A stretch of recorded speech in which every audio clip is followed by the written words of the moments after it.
Joining us now is Missouri Attorney General Eric Schmitt. General, great to have you back with us. And we appreciate your patience. We had to go to the president there for a little bit. We know you've been standing by outside there. So thanks for staying with us. Sure thing. Good to be with you guys. Now, I know you see this. There's an obvious double standard here when it comes to these protests and the riots. If it's sparked by an issue that the left agrees with, it's all good, even on the front steps of a Supreme Court justice's home. Here's CNN's Valerie Jarrett, who's the daughter of former Obama advisor, Lori Jarrett, who's the daughter of Valerie Jarrett, talking about this on CNN.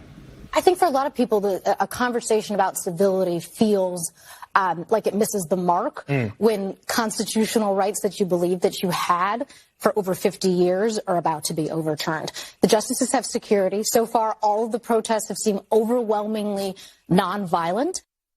One of the key things I think she says there that we need to highlight is, you know, the constitutional rights that you thought you had have been removed.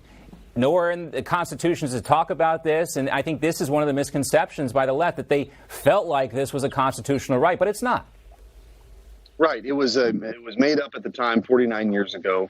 The 9 unelected judges at the time took away this debate took it away from the entire country. And if they overturn Roe v. Wade, which I hope they do, they'll return it ultimately to the people, to our republic, to decide these state by state of what they want those laws to look like. And so we're going to get back to where we probably should have always been. But this kind of behavior you see outside the justice's home, I mean, this is third world, thug kind of behavior with an attempt to intimidate and get an outcome that they desire. But this should come really as no surprise. You look and see what the left did, whether it was Robert Bork or Clarence Thomas or Justice Kavanaugh, it all had to do with this issue. And so there's no norm, there's no rule, there's no law they're not willing to break to get their way. And that ought to frighten all of America, that there's people out there willing to go outside these homes with the intent to intimidate and likely violating federal law in the process. For sure. I mean, so basically the crux of it, and whether or not these remain nonviolent protests, which we hope they do, that is that federal U.S. Code 1507, making it illegal to influence a federal official for an outcome of a court case. It appears that's what's being done here. So why aren't we hearing anything from the DOJ? Well, because it's become a political operation of the Department of Justice. Remember, this is the same Department of Justice now that worked with the National School Boards Association to weaponize the FBI to investigate parents who had the gall to show up to school board meetings because they were objecting to critical race theory, which, by the way, Merrick Garland's son-in-law is working for Panorama that provides a lot of these materials to schools. So they've weaponized the FBI, the Department of Justice has, to go after parents who were peacefully objecting in a school board meeting, but they refuse to go after and to investigate these folks who were in front of people, the Supreme Court justices' homes, which is very obvious meant to intimidate these justices to get to a certain outcome. That was the reason why this leak happened in the first place.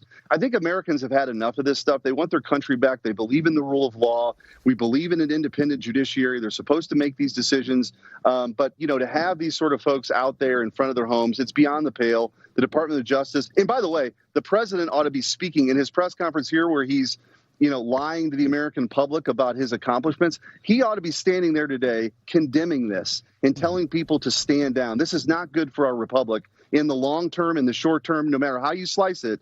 The idea that you're having people intimidate Supreme Court justices just to get your way is ridiculous. All right, so the Attorney General of Missouri there also disagreeing with James Rosen, who is, of course, a White House reporter and has experience.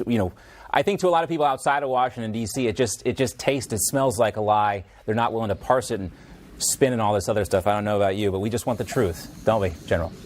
That's right. And by the way, here are some other facts that weren't mentioned, and I know I appreciate James' comment, but look, on day one, he canceled the Keystone XL pipeline. He stopped offshore drilling. He stopped drilling on federal lands. He, undid the successes President Trump had at the border. He's spending money like a drunken sailor. Those are objective facts that have all led to this inflation that middle-class Americans are feeling. I know they're feeling in our state, and so you ought to just own up to it. But he's not. He's going to blame somebody else. Well, we can't expect him to own up to it. The buck never stops at the Oval Office anymore. Attorney General Eric Schmitt from Missouri, great to see you. Thanks so much. And I know you're running for Senate as well. Great to see you.